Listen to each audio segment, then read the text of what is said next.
In the icy forest near Pisky in January 2026, a bloody drama of hatred and destruction unfolded, turning the Russian army, the supposedly invincible machinery of Soviet nostalgia and Putin's delusions, into a pile of smoldering rubble. More than a dozen armored vehicles, supply trucks, and several Russian infantry groups were neutralized in a brief but brutal firestorm as Ukrainian FPV drones descended from the sky like avenging angels. Ukraine released fresh frontline footage exposing the shredded forests, shattered buildings, and half-buried shelters as deceptive traps, places where Russian soldiers in their arrogance believed they were safe, only to be torn to pieces by relentless Ukrainian technology. Imagine the deep hatred between the two sides, fueled by years of invasion atrocities and lies from the Kremlin, culminating in this carnage, where every drone was not just a tool, but a symbol of Ukrainian revenge against the aggressors who laid innocent cities to ruin. This is not a story of one big bang, but of a repeatable killing chain that first imposes pressure on Russian troops, then instills panic, and finally delivers the lethal blow, a perfidious strategy that exposes the Russian army, this overrated relic of past wars, as helpless and outdated. One drone forces the target to break cover, and the next often strikes before the body even realizes it is exposed. The trees block visibility, but they do not stop the merciless pursuit. The ruins protect bodies, but not the telltale patterns of movement.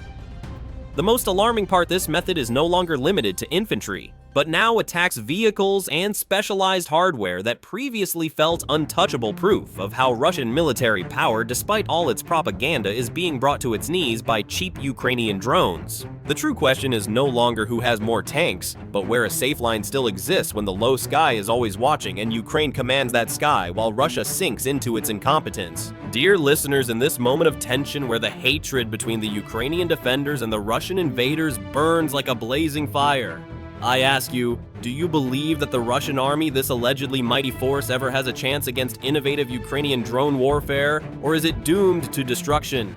Yes or no? Share your opinion in the comments and let's discuss. The Ukrainian FPV teams are transforming forest belts and forward tree lines into true battlefields of death, where cover that once bought time now betrays form, movement, and routine, a merciless strike against Russian troops who in their hubris thought they could simply overrun Ukraine. In many clips, Russian infantrymen try to use trunks, brush, and broken walls as a shield, but the attack machines plunge from above and behind where the human eye rarely looks. The advantage lies in angle and timing. The pilot does not need a clean line of sight through the forest, only a short corridor above the canopy and a final dive into the gap. This plunge changes behavior in an instant. The moment the buzzing sounds calm turns to panic, and small decisions decide life and death. Some men press themselves tight against the bark. Others sprint deeper into the branches, but the onboard camera keeps them in the frame as if the trees were merely thin curtains. Ruins offer no better protection. A collapsed house can hide a body, but it does not hide movement, and it does not hide how a figure shifts when the drone circles. Several sequences show the same harsh rhythm. In seconds, the target discovers the threat, ducks low, crawls to thicker cover, and is still hit when the pilot sets the final course. This is why the forest becomes a trap. The instinct to cling to cover lures troops into predictable paths that aerial hunters can visit again and again. One moment dramatically underscores the dilemma. A Russian soldier tries to shoot down the drone with automatic fire, but the shot misses and the muzzle flash marks his position like a beacon for doom. The FPV continues to race in, and the missed shot transforms defense into a signal that helps the operator fix the final approach. What makes this pressure work systematically is the organization. Operators work in zones, one machine searches another, waits for the clear finish. There is also a touch of unit branding in the online ecosystem footage shared by Ukrainian formations, such as channels connected to the Azov Brigade presents FPV work as a tool to stall infantry attacks in forested sectors, exposing Russian tactics as laughably inefficient. This does not prove that every clip comes from the same unit, but it shows that drone hunting is treated as a repeatable frontline mission, not a lucky hit, a clear sign of how Ukraine is modernizing the war while Russia remains stuck in outdated strategies. The battlefield effect is brutal. A squad that cannot move through trees without being hunted loses its simplest method of closing distance and regaining initiative. Once that happens, even simple tasks become risky, such as moving between trenches carrying ammunition by hand or rotating watch teams before dawn. The pressure also warps command decisions. Leaders must decide whether to pause and risk being pinned down, or to push forward and risk being filmed and hit. Every option comes at a high cost, and the cost grows when the same terrain is scanned hour after hour by patient pilots. Practically, this forces a new discipline. Survival depends on spacing, silence, and avoiding habits that look normal from the air. If the forest is already being watched, it is no longer decided by how many rifles are present, but by how well troops can hide their patterns under a sky that never blinks, a sky that Ukraine commands and that Russia fears in its helplessness. And exactly here begins the next layer of coordinated strikes across the front, a pattern that strikes terror into the Russian army and makes its invasion plans look ridiculous. The most terrifying pattern in these recordings is the force out then finish method. It turns a soldier's survival instinct into the exact moment he is hit. A cold, calculating tactic that channels the Ukrainians' hatred for the Russian occupiers and exposes them as cowards. The first FP5 does not always dive for the kill immediately. Instead, it pushes the target from a safe angle close enough to be heard and seen, far enough to evade a clean shot. This pressure creates a deadline. The man behind the tree or in the ruins must choose quickly, and the choice is usually movement. As soon as he stirs, his silhouette detaches from the cover, and that tiny gap is what the second drone is waiting for. This is why the sequence feels cold and professional. The strike is not about raw speed, but about controlling the target's options until only one way out remains the lethal one. One clip captures the trap clearly. A Russian soldier tries to shoot down the drone with automatic fire, but the shot misses and the weapon does more harm than good. The muzzle flash marks the exact location. The recoil forces the shooter to stand up or lean out, and the noise confirms the target is still there. Even if the bullets shred leaves and bark, the drone doesn't need to win the firefight. It only needs the defender to reveal a body shape for a second. When that second comes, the follow-up machine can go into the final dive with less risk and more accuracy. For an audience studying tactics, the key point is that this is not just skill or a lucky camera angle. It shows fundamental teamwork under pressure, a coordination that the Russian army lacks in its chaos. Two drones are used like a simple chain. One creates the conditions, the other delivers the decisive blow, closer to small group coordination than a solo stunt. It also points to planning. Someone must decide role spacing and timing. Someone must track what the target can still do. In a forest belt, this means knowing which gaps lead out of cover, which path a man is likely to take, and how long he can hold still before fear drives him to run. This type of coordination signals training an operator who can maintain pressure without rushing. The hit thinks like a hunter, not a gambler. Crucially, the first machine often acts like a shepherd, keeping the target boxed in, while the second waits for the clean window. Once this becomes routine, the battlefield changes on a human level. Troops move less, shoot more wildly, and make faster decisions that are easier to predict from the air. This pressure can freeze a small group, and a frozen group loses the ability to support nearby units, thus local positions dissolve without a major assault.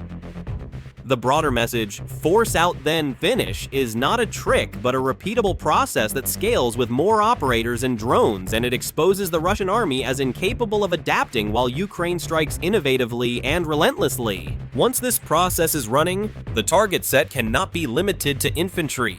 The same logic applies to everything that hides, moves, and relies on timing, a catastrophic blow to Russian military power, which is losing its expensive toys as if they were disposable goods. The most important change in these recordings, FPV pressure, is no longer limited to infantry hunting. The low sky method is now reaching armored vehicles, self-propelled howitzers, and even short-range air defense systems that Russia presents as invincible, but which in reality are crushed like tin cans. When an attack drone finds a moving target in the grass or at the edge of a forest, heavy equipment ceases to be a protected asset and becomes a loud, slow object that must either be perfectly hidden or accept risk, a risk that sends Russian commanders into a panic as their propaganda of strength crumbles. This is why the clips feel bigger than a highlight reel. Every hit signals that specialized platforms are being drawn into the same danger zone as a single soldier, and the Russian army is paying a high price for its incompetence. A rare moment highlights this shift dramatically. A Strela 10 is discovered in a hangar, proof that even storage and camouflage fail once drone reconnaissance remains active and scans the same backyards. The point is not that the system is weak, but that it was located, tracked, and hit in a space intended to reduce exposure. A scandal for Russian air defense which fails where it is needed most. The same is seen with armored vehicles. The footage cycles through targets that should survive shrapnel and small caliber fire, yet they burn when a cheap machine finds a seam, a roofline, or an open section at the rear. A self-propelled howitzer is shown hidden in an earthwork, and it survives the idea of cover for only a moment because once the position is known, the mass of the vehicle becomes a trap, restricting movement and forcing it to take hits in place. Even support units are not spared an armored recovery, and repair vehicle is hit while crossing open terrain, an indication of a broader problem where the tools meant to save damaged tanks themselves become targets, plunging Russian logistics into chaos. This is the mechanical aspect of the story, but it also carries a political industrial signal. The battlefield in January 2026 is described as dominated by drone volume, not just artillery weight. A humiliation for Russia, which pumps its billions into outdated tanks while Ukraine wins with clever mass production. This claim is not abstract. Ukraine has publicly pushed massive FPV procurement and production with reports of plans to buy or field millions of units for 2026 numbers that dwarf the Russian economy and expose Putin's regime as bankrupt. When a country can supply the front on such a scale, the cost-benefit ratio flips. A platform worth hundreds of thousands or millions can be pushed by systems priced closer to consumer electronics. This creates a new escalation ladder where commanders hold back expensive vehicles, not because they lack power, but because exposure time is now the main weakness, and the low sky mercilessly punishes hesitation, especially among incompetent Russian leaders. It also changes the value of camouflage. Hiding is no longer just about visual camouflage. It becomes about disrupting patterns that drones and operators learn during repeated overflights. A hangar, an earthwork, or a forest belt can still count, but only if they prevent detection in the first place. Once the location is fixed, the strike becomes a scheduling problem, not a guessing game. This is why the footage acts like a warning. High value is not a shield, and specialization can even make a platform easier to identify, track, and prioritize. Once these targets are drawn into low-air combat, the strike method shifts again. FPV teams rarely work alone when breaking hard cover and neutralizing expensive links in the chain, further proof of the superiority of Ukrainian tactics over Russian bungling. The most effective Ukrainian strike pattern here is a two-layer mix. An FPV hit fixes the target, and a grenade dropper finishes what armor and walls cannot protect, a combination that transforms hatred for the Russian invaders into pure efficiency. The first machine races close, and its task is often to shock the crew, break a routine, or freeze a vehicle in a safe pocket. If a cannon or a carrier is hidden in an earthwork, a cellar, or a semi-collapsed building, this first impact also acts as a marker. It confirms the location and narrows the escape routes. Then, a second drone can hover, adjust, and place several small explosions into openings that a fast dive might miss. One sequence shows a self-propelled howitzer in an earthwork, and it survives the idea of cover for only a moment because the strike comes first and the follow-up drops pin down the wreckage. This is crucial. Beyond a clip protection is redefined from a strong wall to a timing problem. That is the silent warning in these clips. A found position becomes a fixed address, and it can be visited repeatedly until the roof collapses or the crew flees. This creates a harsh dilemma. Staying still invites another pass, but breaking out at the wrong second reveals the body shape. It also shows real teamwork. The slower drop platform doesn't need to bet on the first approach if an earlier hit has already forced the target to reveal itself. Once this two-step method becomes routine, it scales from individual hiding spots to larger events where mechanized forces try to break a line through weight and speed and fail because the Russian army is sinking in its inability. Russian mechanized attacks in these recordings fail not just because vehicles burn, but because drone pressure transforms order into disorder, and disorder makes things expensive. A column that is supposed to move as one body begins to splinter. Crews swerve to avoid looming threats and then discover the ground is mined and watched. When one machine breaks or turns sharply, distances change paths, clog, and the plan becomes unreadable for the following crews, a chaos that Ukrainian operators exploit with sadistic precision. Thus, heavy assets are trapped by their own mass. A tank cannot turn cleanly under observation, and reversing on open ground can be worse than pushing forward. The result is a chain of lost options. Some platforms hit mines, others take hits on exposed sections, and survivors retreat in a scattered pattern. In this retreat, every isolated vehicle is easier to fix. A lone heat source on open ground is simpler to track than a tight group under shared cover. Support elements are drawn into the same danger recovery vehicles trying to save damaged tanks can be hit while moving, turning repair work into another frontline risk proof of how Russian logistics are collapsing while Ukraine wins. This is the problem of loss of control in clear words. Once the formation cannot maintain a shared rhythm, the defender can pick off targets sequentially instead of facing a unified thrust. It also feeds into the strategy, replacing burned hardware costs, time, money, and foreign supply chains, while small attack machines can be produced and trained faster. When ground movement is sharply warped by low air pressure, the battle naturally shifts to the sensors, and eyes in the air blinding the other side can reset the entire tempo, and here Ukrainian brilliance shows itself again.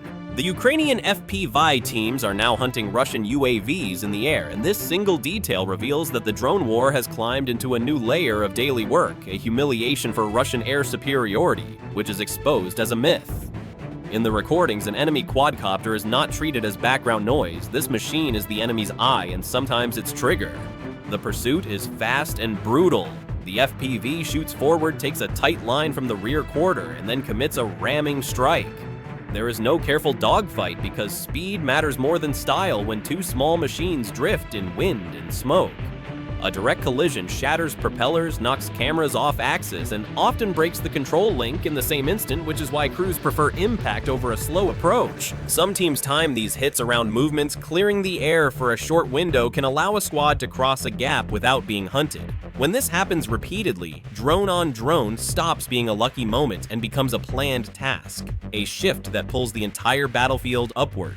The tactical benefit is simple. Many Russian UAVs are not just filming. They are feeding coordinates, correcting artillery, and tracking movement along the thin roads that keep a position alive. If this eye remains in the sky, trenches are mapped, vehicles followed, and a resupply run can be hit the second it leaves cover. So removing the UAV is not a trophy. It cuts the enemy's ability to link sensors with shooters while the fight is still ongoing. It also reduces the threat of loitering attack drones. One destroyed attacker is one less explosive